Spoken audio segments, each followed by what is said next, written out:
কথা হচ্ছে সবাইকে যথাযথ সম্মান জানিয়ে একটি কথাই বলছি যে রাজনীতিটা আমি নেশার জন্য এসে পেশার খাতিরে আসি না। এবার সেখানে দাঁড়িয়ে আমাদের 14 নম্বর ওয়ার্ডে যে ঘর, যে মানুষের আবাস যোজনার যে ঘর, এই ঘর কিন্তু আমার ওয়াইফ যখন 2022 সালে নির্বাচিত হয় তার আগে থেকেই পৌরসভায় সার্ভে হয়ে গেছে এবং সেই ঘরে সার্ভে হয়ে যাওয়ার পর আমরা যখন আসি তখনই কিন্তু এই ঘরগুলো কার কার সার্ভে হয়েছিল পৌরসভা থেকে রীতিমতো সরকারি নিয়ম অনুযায়ী পেয়েছে। এবার কেউ পেয়েছে, কেউ যারা যারা সরকারি নিয়ম অনুযায়ী যার যেরকম ক্রাইটেরিয়া পেয়েছে। তো একটা রাজনৈতিক উদ্দেশ্য প্রণোদিতভাবে লক্ষ্মী পিসি, আমি পিসি বলি, আমার মায়ের সমান মানে ওনার স্থান, লক্ষ্মী পিসিকে যেভাবে বিজেপি একদম সাজিয়ে গুছিয়ে তোতা পাখির মতন নিজেরা বসিয়ে যে রাজনীতিটা আজকে করলো ইসলামপুরের শহরে এবং ইসলামপুরের রাজনীতির ক্ষেত্রে, আমার মনে হয় আমার রাজনীতি কেরিয়ার খুব ছোট, আমি 4-5 বছর রাজনীতি কেরিয়ার, আমি একজন শিক্ষক। এই যেটা করলো ইসলামপুর ইতিহাসে সবচেয়ে লজ্জাজনক একটা দিন, যে ব্যক্তি স্বার্থ চরিতার্থ করার জন্য এবং রাজনৈতিক স্বার্থ চরিতার্থ করার জন্য একজন নিরীহ লক্ষ্মী পিসির মতন মাকে, পিসিকে তারা ইউজ করে যেভাবে আমাদের মিলনপল্লী রাজনীতিকে কলঙ্কিত করলো, সত্যি আমরা লজ্জিত এই দিনটির জন্য। দ্বিতীয় কথা বলি, লক্ষ্মী পিসি একদম সাধারণ মানুষ, তোতা পাখির মতন পিসিকে শিখিয়ে দেওয়া হয়েছে এবং পিসিকে উদ্দেশ্য করে বলবো, পিসি তুমি কেন ওদের চক্করে পা দিলে, তুমি কি এফআইআর করে ফেললে, তুমি 10 দিন আগেও তো পিসি তুমি এসে চেয়ারম্যান সাহেবের কাছ থেকে তিরপালটা নিলে, আমাকে বলো বাবা একটা তিরপাল লাগবে। আমি তো ইলেকশনে ভোটে জেতার পরও এক মাস আগেও হয়তো আমি ওয়ার্ডে প্রতিটা বাড়ি বাড়ি ডোর করি। তো পিসির সাথে 1 মাস আগেও পিসির বাড়িতে দেখা হয়েছিল, পিসি কেমন আছো না আছো বলে, বাবা শরীরটা ভালো না। এই যে রাজনীতিক চরিতার্থ করার জন্য আমাদের ওয়ার্ডের দুজন যারা আমার সাথে ভোটে দাঁড়িয়েছিল, 1 নম্বর বাপ্পা দাস এবং তার পরিবার এবং রবীন দাস তার পরিবার, তারা যেভাবে ভোটে হেরে রাজনীতিক প্রতিহিংসা করার জন্য যারা যে নোংরামিটা ওয়ার্ডে শুরু করেছে, এবং এই নোংরামিটা তারা আগেও করেছিল। আমার আগে যিনি মানে আমার ওয়াইফের আগে যিনি এখানকার সম্মানীয় কাউন্সিলর ছিল রঞ্জন মিশ্র, রঞ্জন আমার বন্ধু ছিল, উনি বিজেপি থেকে এখানে জিতেছিল। রঞ্জন এরকম দুর্নীতি করে ঘর পাইয়ে দিয়ে মানুষকে দেবে কে দেবে না করে এখানে রিনু মাস্টার মশাই এবং আমরা বসে তার এখানে বিচার করেছিলাম এবং প্রতিটা মানুষকে ওরা সেটাই চাইছে যে রঞ্জনকে যেভাবে আমরা দুর্নীতি পরায়ণ করে মানুষের মধ্যে একটা খারাপ বাতাবরণ তৈরি করেছিলাম, সেই এর জন্য মিথ্যা অভিযোগের মধ্যে দিয়ে এই বর্তমান কাউন্সিলরকে যদি আমাদের পড়া থেকে সরানো যায়, তাহলে আমরা রাজনীতিকে রুটে শিখতে পারবো। এটা একটা কথা বলবো, হাত জোর করে বলবো যে মিলনপল্লীর মানুষ আমার ওয়াইফকে যথাযথ সম্মান দিয়ে এই ওয়ার্ডে নির্বাচিত করেছেন এবং আমরা আপনাদের ওসবের রাজনৈতিক প্রলোভনের ভয় পাই না। রাজনীতিটা আমাদের নেশা, মানুষের কাজ করার জন্য রাজনীতি এসেছে। আদিবাসী পাড়ায় প্রতিটা রাস্তা ঘাট ড্রেন থেকে শুরু করে প্রতিটা মানুষের কাজ আমরা করব এবং সেখানে দাঁড়িয়ে একটা মিথ্যা এফআইআর যেটা আমার নামে হয়েছে, সে মিথ্যা এফআইআরটাকে আমি এটা মিলনপল্লীর বুকে আজকে লজ্জা, এবং যারা করেছে তারা এখনো আমার ওয়াইফ কাউন্সিলর আছে। রাজনীতি পালাবদল ঘটেছে ইসলামপুর শহরে বিধানসভাতে, আমাদের তৃণমূল কংগ্রেসের প্রার্থী কানাল আগরওয়াল সাহেব এমএলএ হয়েছে। তাহলে এমএলএ হয়েছে সহ্য করতে পারছে না, মানুষ তো আপনাদের প্রত্যাখ্যান করেছে, মানুষ তো আপনাদের ভোট দেয়নি, উনি এমএলএ হয়েছে, ওনার তত্ত্বাবধানে ওনার নেতৃত্বে আমি এখানে আছি, আমার ওয়াইফ আছে, অসুবিধা কি করেছে? আমরা সরকারের সঙ্গে সঙ্গে কাজ করছি, আমরা সরকারি কাজ করবো না, মানুষের আমরা কাজ করবো না? তাই বলে মিথ্যা অভিযোগ দিয়ে যখন ইলেকশন আসবে, যখন ভোট আসবে, মানুষ যদি মিলনপল্লী মানুষ না চায়, আমার ওয়াইফ থাকবে না। আর যদি মিলনপল্লী মানুষ চায়, আমরা থাকবো। আমার জন্ম এই ওয়ার্ডে, আমি এই ওয়ার্ডে প্রায় 400 থেকে 500টা বাচ্চাকে ফ্রিতে টিউশনি পড়িয়েছি। আজকের ডেটে বিজেপি যে নক্কার জন্য ঘটনাটা করলো, বিজেপির কিছু নেতৃত্বকে আমি বলবো, আপনারা এই লোকাল নেতৃত্ব, এই বাপ্পার মতন, এই রবিনের মতন, যে কালকে পর্যন্ত নির্দল ছিল, সে আজকে বিজেপি হয়েছে, ওরা যে এইভাবে মানুষকে মানে পটিয়ে নিয়ে গিয়ে যে মিলনপল্লীর যে সভ্যতা নষ্ট করছে, যে কালচারটা নষ্ট করছে, আপনারা ওদের কথা কান দেবেন না।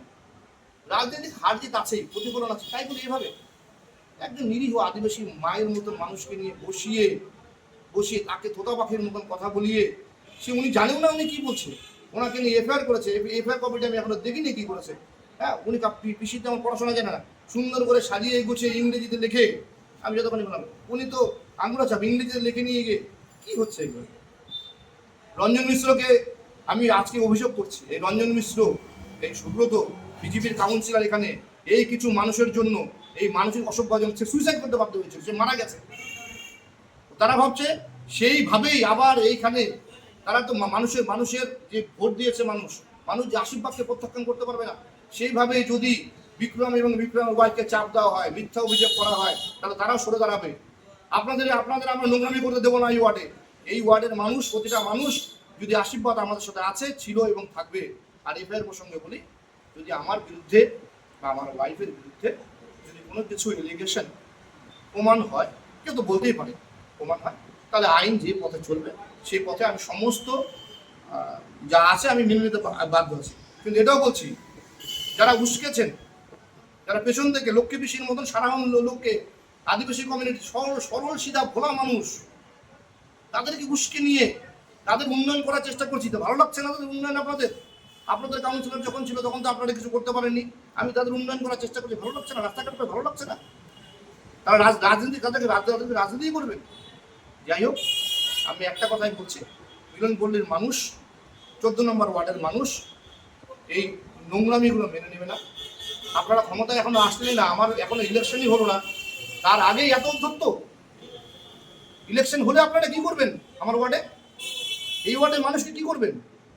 আর এটাও বলছি, যাকে যে মিথ্যা এফআইআর করিয়েছেন, আমরাও কিন্তু এই যে আইনি যা প্রসিডিওর আছে এবং মিথ্যা যদি প্রমাণিত হয়, তা আমরা কিন্তু তার এগেনস্টে কিন্তু আইনি পদক্ষেপ নিতে পারি, যতখানি আমার জানা আছে।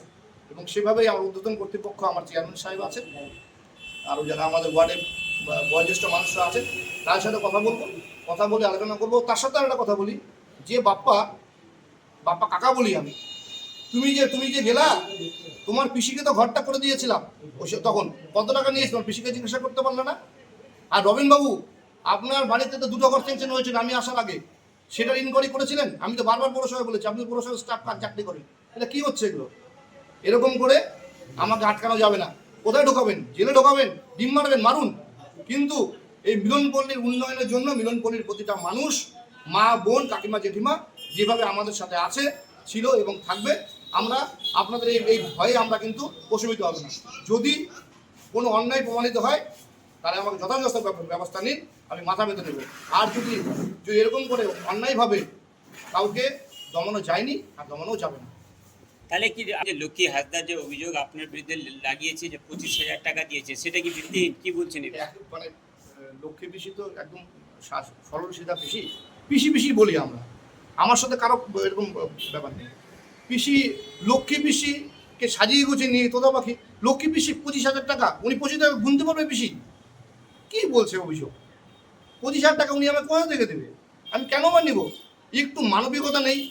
ওনার মুখটার দিকে তাকিয়ে আপনারা দেখতে পাচ্ছেন, একটা আদিবাসী মানুষ, আমি তো বাইরে থেকে এসে তো ভোটে দাঁড়াইনি, এখানে আমার জন্ম এখানে হচ্ছে, একটা আদিবাসী মা, সেই আদিবাসী মাকে ইউজ করে বিজেপি কোন রাজনীতি খেলা নেমেছেন? আপনারা কি করতে যাচ্ছেন?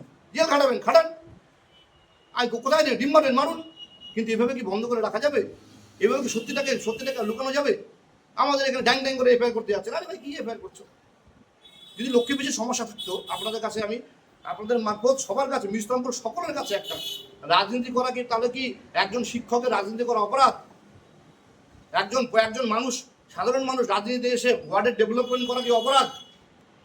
একজন শিক্ষক তার সারাদিন পরিশ্রম করে, তার ওয়াইফ পরিশ্রম করে রাজনীতি করা কি অপরাধ? যদি অপরাধ হয়ে থাকে, তাহলে এইভাবে আমি সাধারণ মানুষের সঙ্গে থাকবো, ছিলাম, আছি এবং থাকবো। আর লক্ষ্মী পিসির কথা বলছি, এই ভিত্তিহীন অভিযোগ। কিছু লোক রাজনীতিক ফায়দা নেওয়ার জন্য তারা এই মিথ্যা অভিযোগটি করেছে। আমার সম্বন্ধে এরকম কোনো অভিযোগ যদি থেকে থাকে, তাহলে সেটা আইনিভাবে প্রমাণ করো। আর মিথ্যা অভিযোগ করলে পিসি, তুমি ওদের চক্করে করো না। ওদের 2 ছেলে আছে, এক ছেলে বিজেপিও করে, পিসির এক ছেলে বিজেপিও করে। দাদা এইসব কি হচ্ছে? আর পিসি যদি অভিযোগ থাকতো, আমি একটা কথা বলি, যদি অভিযোগ থাকতো তাহলে আমাকে এসে বলতো, বাবা তোর নামে অভিযোগ হয়, তুমি আমার কাছে আসলে না কেন? তুমি যখন 7 দিন আগে যখন তুমি তিরপাল নিতে, স্লিপ নিতে আসলে, আমি যখন তিরপাল নিয়ে চেয়ারম্যানের কাছে পাঠালাম পিসি তোমাকে, তখন তুমি বললে না কেন?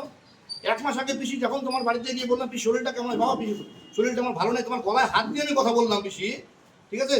তখন তখন তখন তুমি খুশি বললে না কেন, বাবা আমার শরীরটা ভালো নাই, আমি তো তোর নামে এরকম অভিযোগ আছে, তুই আমাকে এ করি, তখন বললে না কেন বেশি?